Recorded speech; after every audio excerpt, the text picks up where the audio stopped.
जी को आभास हो गया है शशांक जी कि इनकी लोकप्रियता खत्म हो गई है। तो लोकप्रियता खत्म हो गई है तो ढिंढोरा पीटने की क्या जरूरत है आपको? ये पिछले दरवाजा से अब भागना चाहते हैं। कमी महसूस हो रही है कि कोई नेतृत्व करने वाला हो या कोई चेहरा हो जिस पर चुनाव में जाया जा सके। और ये लगातार चरणबद्ध रूप से माननीय मुख्यमंत्री जी लगता है कि किसी एक बड़े रणनीति के तहत इसको बताया जा रहा है कि तेजस्वी प्रसाद के पास हम सत्ता दे रहे हैं। जो मुख्यमंत्री अपने 17 साल के कार्यकाल में इतना भी उपचुनाव में विश्वास नहीं दिला पाए। आप देखिए कि 3 उपचुनाव हुए। मोकामा में आरजेडी के पास वो सीट रह गई जो पहले से थी। गोपालगंज में बीजेपी जीत गई और कुढ़नी में उसका सीट नहीं था भारतीय जनता पार्टी का, वो भी उसने जीत लिया। आप आराम से राज्यपाल महोदय के पास जाकर अपना इस्तीफा दीजिए। हो सकता है कि हटा के भी मुख्यमंत्री बन जाए, क्योंकि जनता दल यूनाइटेड बहुत कमजोर हो गई है और ये विगत 3 उपचुनाव से यह स्पष्ट दिख रहा है। महागठबंधन में जाके कमजोर हाँ, एकदम बिल्कुल। और आज भी डकबंगला चौराहे पे सीटेड और बीटेड पे लाठी चार्ज हुआ है। कई ऐसे विषय हैं शशांक जी कि बिहार देश के मानक में सबसे फिसड्डी राज्य है और इसका देन पिछले 17 साल से हमारे परम आदरणीय नीतीश कुमार जी उस सत्ता में हैं। तो देखिए, अब नीतीश कुमार ने तेजस्वी यादव को बड़ी जिम्मेदारी दे दी है और ये कह दिया है कि 2025 का चुनाव जो है वो तेजस्वी यादव के चेहरे पर लड़ा जाएगा। लगातार ये बातें कही जा रही थी कि तेजस्वी यादव को मुख्यमंत्री बनाना है और अब नीतीश कुमार ने भी संकेत दे दिया कि तेजस्वी यादव ही मुख्यमंत्री रहेंगे। 2025 में इन्हीं के चेहरे पर चुनाव लड़ा जाएगा। राजनीतिक विश्लेषक हमारे साथ चंदन जी मौजूद हैं। इन्हीं से चर्चा होगी कि आखिर क्या वाकई में तेजस्वी यादव के चेहरे पर चुनाव लड़ा जाएगा और जीत हासिल होगी। शशांक जी, 2022 का आखिरी समय चल रहा है और चुनाव 2025 की बात कर रहे हैं। इसका मतलब है कि 24 में भी जो चुनाव होगा लोकसभा का, मुख्यमंत्री जी हथियार डाल चुके हैं। और आपने कहीं सुना कि जनता इनसे प्रश्न कर रही है कि अपने नेतृत्व को बताइए कि किसके नेतृत्व में चुनाव में जाना है? 2024 और 2025 दोनों में यह जो बिहार की मासूम जनता है, कहीं ना कहीं यह खिलवाड़ कर रहे हैं माननीय मुख्यमंत्री जी। इनकी लोकप्रियता खत्म हो गई है या फिर जनता से जो वादे इन्होंने किए उसको पूरे नहीं किए हैं। ये पिछले दरवाजा से अब भागना चाहते हैं। तो कैसे विश्वास बिहार की जनता माननीय मुख्यमंत्री जी पे करे, वैसे मुख्यमंत्री पे करे जो 2025 में तेजस्वी प्रसाद यादव जी को मुख्यमंत्री के नेतृत्व में चुनाव कराना चाहते हैं। 24 की बात क्यों नहीं कर रहे हैं? क्या कारण है? इशारा कर रहे हैं कि 24 मेरे चेहरे पर और 25 भतीजे के चेहरे पर। क्या कारण है? खुल के नहीं कहा उन्होंने। उन्होंने 25 का जिक्र किया। कह दिया कि मैं प्रधानमंत्री नहीं बनना चाहता। तो 24 में कैसे उनके नेतृत्व में चुनाव होगा? जब आप प्रधानमंत्री नहीं बनना चाहते हैं, आप उसका चेहरा नहीं बनना चाहते हैं या कोई आपको बनने नहीं दे रहा है, कहां से शशांक जी? ममता बनर्जी इनके नाम पर तैयार नहीं है। केजरीवाल इनको क्षेत्रीय पार्टी समझती है। अखिलेश यादव अपने सामने नीतीश कुमार को कहीं खड़ा नहीं देखते हैं। तो कहां से नीतीश कुमार जी प्रधानमंत्री पद के दावेदार हो जाएंगे? जो मुख्यमंत्री अपने 17 साल के कार्यकाल में इतना भी उपचुनाव में विश्वास नहीं दिला पाए। आप देखिए कि 3 उपचुनाव हुए। मोकामा में आरजेडी के पास वो सीट रह गई जो पहले से थी। गोपालगंज में बीजेपी जीत गई और कुढ़नी में उसका सीट नहीं था भारतीय जनता पार्टी का, वो भी उसने जीत लिया। तो इससे स्पष्ट होता है कि जनता में जो आपने वादे किए वो डिलीवर नहीं किए। अब आपको कमी महसूस हो रही है कि कोई नेतृत्व करने वाला हो या कोई चेहरा हो जिस पर चुनाव में जाया जा सके। और तेजस्वी यादव के पास नो डाउट राष्ट्रीय जनता दल के पास अपना वोट बैंक है।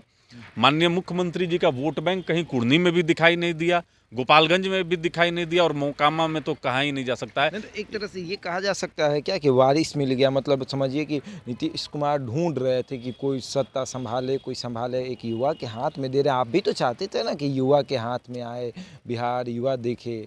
लगातार मुख्यमंत्री जी इधर बीच ये संकेत दे रहे हैं कि अब हमको जो विकास करना था कर दिए, अब तेजस्वी जी विकास करेंगे, तेजस्वी जी के नेतृत्व में चुनाव लड़ना है, अब इन्हीं को बढ़ाना है। ये लगातार चरणबद्ध रूप से माननीय मुख्यमंत्री जी लगता है कि किसी एक बड़े रणनीति के तहत इसको बताया जा रहा है कि तेजस्वी प्रसाद के पास हम सत्ता दे रहे हैं। लेकिन जो अभी तक का इतिहास है कि मुख्यमंत्री जी बिना कोई कुर्सी को रिजर्व किए हुए कैसे वो अपना दबाव में है क्या मुख्यमंत्री? बहुत भारी दबाव में है। क्या मतलब इस बात का डर है कि अभी अगर हम कुछ बोलते हैं तो तेजस्वी यादव तुरंत मुख्यमंत्री बन जाएंगे? हो सकता है कि हमको हटा हटा के भी देंगे। मुख्यमंत्री बन जाए, चूंकि जनता दल यूनाइटेड बहुत कमजोर हो गई है और ये विगत 3 उपचुनाव से यह स्पष्ट दिख रहा है। महागठबंधन में जाके कमजोर हो हाँ, गए ना। एकदम बिल्कुल। जो मतलब समझ लीजिए कि जो इनका गठबंधन भारतीय जनता पार्टी के साथ था, उसमें इनके भारतीय जनता पार्टी के उप मुख्यमंत्री कहीं दिखाई नहीं देते थे। आज ये स्थिति है कि तेजस्वी प्रसाद यादव जी को हर एक विषय पर मुख्यमंत्री जी अपना इजहार मोहब्बत करते हैं। कद बड़ा हो गया, भतीजा बताना पड़ता है कि हम आपको सत्ता देने वाले हैं, देने वाले हैं, देने वाले हैं। तो मुख्यमंत्री जी की जो अभिलाषा दबी है प्रधानमंत्री बनने की, वो कहीं ना कहीं टूटती हुई दिख रही है। ये तो अच्छा हो गया ना कि जो लोग कहते थे कि नीतीश कुमार अपने सिवा किसी और को नहीं देख रहे हैं, वो अब तो ये तो हो गया ना कि चलिए तेजस्वी यादव को सत्ता सौंपने वाले हैं। मुख्यमंत्री जी को आभास हो गया है शशांक जी कि इनकी लोकप्रियता खत्म हो गई है। तो लोकप्रियता खत्म हो गई है तो ढिंढोरा पीटने की क्या जरूरत है आपको कि हम इनको सत्ता दे रहे हैं, इनको सत्ता दे रहे हैं। बिहार चुन लेगा, अपना नेतृत्व चुन लेगा।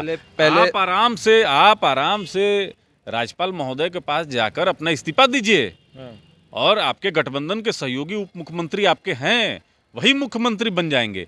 आप युवा को नेतृत्व तो दीजिए, लेकिन आप बिना हल्ला हंगामा किए हुए, जताए हुए आप इस्तीफा दीजिए। क्योंकि आपने बहुत विकास कर लिया, बिहार का विकास, मानते ना बिहार का विकास हम लोग देख लिए कि जहां से पलायन का सिलसिला ना रुकता हो, जहां के अस्पतालों की जर्जर व्यवस्था विश्व में प्रसिद्ध हो, जहां अब आज भी डकबंगला चौराहे पे सीटेड और बीटेड पे लाठी चार्ज हुआ है। कई ऐसे विषय हैं शशांक जी कि बिहार देश के मानक में सबसे फिसड्डी राज्य है और इसका देन पिछले 17 साल से हमारे परम आदरणीय नीतीश कुमार जी उस सत्ता में हैं, तो बहुत कमज़ोर हो गए हैं और राजनीतिक विश्वसनीयता इनकी समाप्त हो गई है। गठबंधन बदलने से अब इन पर कोई फेत नहीं कर रहा है। आपको क्या लगता है कि राष्ट्रीय जनता दल माननीय मुख्यमंत्री जी के ये जो अभी जो अपना इजहार मोहब्बत कर रहे हैं, इस पर विश्वास कर रही होगी क्या? बहुत ध्यान से इनको देखा जा रहा है और लगातार मुख्यमंत्री जी कमजोर। डर है क्या कि अब भाजपा में चले जाएंगे? अभी भी डर नहीं, अब ऐसी हवा तो है कि ये जब भी कमजोर होते हैं ये पलटी मार देते हैं। लेकिन ऐसा माना जा रहा है कि वो राजद को अब अपनी मतलब अपने तरह समझ रहे हैं, तेजस्वी यादव को एकदम भतीजा वाला प्यार दे रहे हैं और कह रहे हैं कि अब यही युवा हैं बिहार को आगे बढ़ाएंगे, हमें अब देश की तरफ नहीं हो सकता होगा। जो पहले अखबारों में खबर भी छपी थी, आप लोगों ने भी चलाया होगा कि जनता दल यूनाइटेड और राष्ट्रीय जनता दल दोनों का विलय, राष्ट्रीय जनता दल ने अपने संविधान में ये संशोधन कर लिया। अब जनता दल यूनाइटेड के संविधान में संशोधन करना है, जैसा सुनने में आ रहा है कि अगर इन लोगों का कुछ मर्जर हुआ, उसमें माननीय मुख्यमंत्री जी की भूमिका को तलाशा जाएगा। आप ये बताइए कि आपको क्या लगता है कि नीतीश कुमार वाकई में विपक्षी एकता को मजबूत कर पाएंगे? क्या 2024 का जो चुनाव होगा वो सभी विपक्षी दल जो है एकजुट होकर एक मंच से चुनाव लड़ेंगे? संभव है क्या? बिल्कुल संभव नहीं है। देखिए, अभी वर्तमान में देश के यशस्वी प्रधानमंत्री आदरणीय नरेंद्र मोदी जी का कोई विकल्प शशांक जी है नहीं। माननीय मुख्यमंत्री जी देखिए, जहां 17 साल रहे सत्ता में, वहां उपचुनाव भी नहीं जीत पाते हैं और गुजरात में एक लंबे समय से भारतीय जनता पार्टी सत्ता में है और एक ज़बरदस्त कमबैक भारतीय जनता पार्टी ने वहां किया। हिमाचल में भी थोड़ी सीटों से चुनाव को भारतीय जनता पार्टी ने हारा। दिल्ली के एमसीडी के चुनाव में मेन विपक्ष की भूमिका में भारतीय जनता पार्टी है। तो माननीय प्रधानमंत्री जी का जो जलवा है वो तो दिल्ली में बैठे हुए हैं और कुर्नी के उपचुनाव, गोपालगंज के उपचुनाव में उनकी पार्टी यहाँ चुनाव जीत जाती है। तो माननीय मुख्यमंत्री जी का क्या जलवा है, इससे साबित हो जाता है कि अपने राज्य में चुनाव नहीं जीत पा रहे हैं, अपने चेहरा पर वोट नहीं दिला पा रहे हैं। इनका जो वोट पंचफोरवा वोट जो कहा जाता था वो कहीं अता पता नहीं चल रहा है। तो इनकी विश्वसनीयता नहीं है इनके गठबंधन के सहयोगी में भी, और जहां ये गठबंधन बनाना चाहते हैं, वो चाहे ममता बनर्जी हों, केजरीवाल हों या अखिलेश हों, सरीखे जितने विपक्ष के और भी चेहरे हैं, तो गोलबंद नहीं कर पा रहे हैं। तो कहीं ना कहीं हमको लगता है कि बहुत कमज़ोर हो गए हैं और राजनीतिक अब अवकाश की तरफ माननीय मुख्यमंत्री जी का कदम बढ़ता हुआ हमको दिखाई दे रहा है। बिल्कुल, तो राजनीतिक अवकाश की तरफ मुख्यमंत्री का कदम जो है वो बढ़ रहा है। बहरहाल आज महागठबंधन की बैठक थी और उसमें नीतीश कुमार ने ये कह दिया है कि 2025 का चुनाव जो है वो तेजस्वी यादव के चेहरे पर लड़ा जाएगा। यानी इसका साफ संकेत है कि 2025 में नीतीश कुमार नहीं बल्कि तेजस्वी यादव मुख्यमंत्री के दावेदार होंगे। बहरहाल इस खबर में इतना ही। बने रहे हमारे साथ और देखते रहना दी।